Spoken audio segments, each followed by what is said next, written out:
you going, sir? Ben. Corporal Ben Humbler. So he's one of our site foremen here. He'll just give you a short safety brief. Any person that is on the site as a visitor has to come through a little brief, just so you have a heads up of what's going on, and so you can go back with all your fingers and toes.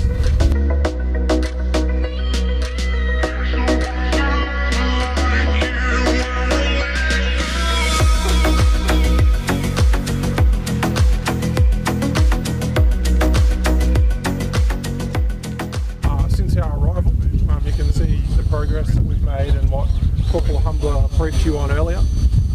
The big, well, I guess the last major milestone that we've crossed is putting the roof trusses up.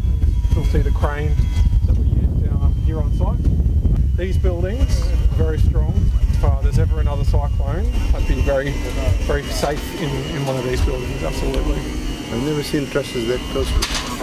In Australia, we work to a space close to 600 millimetres.